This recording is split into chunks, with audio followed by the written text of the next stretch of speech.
ወሳኙ ቀን ደረሰ።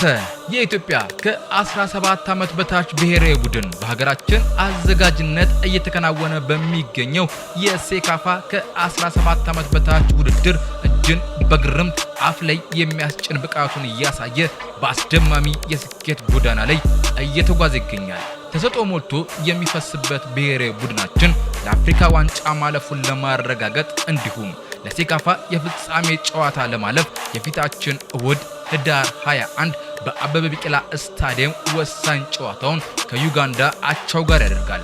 ይህን እጅግ ተጠባቂ ጨዋታ ስታዲየም ገብታችሁ ቡድናችንን ማበረታታት ለማትችሉ የስፖርት ቤተሰቦች አክሊል ፊልም ፕሮዳክሽን ከኢትዮጵያ እግር ኳስ ፌዴሬሽን ጋር በመተባበር ጨዋታውን በልዩ ጥራት በዩቲዩብ በቀጥታ ለማስተላለፍ ዝግጅቱን ጨርሷል።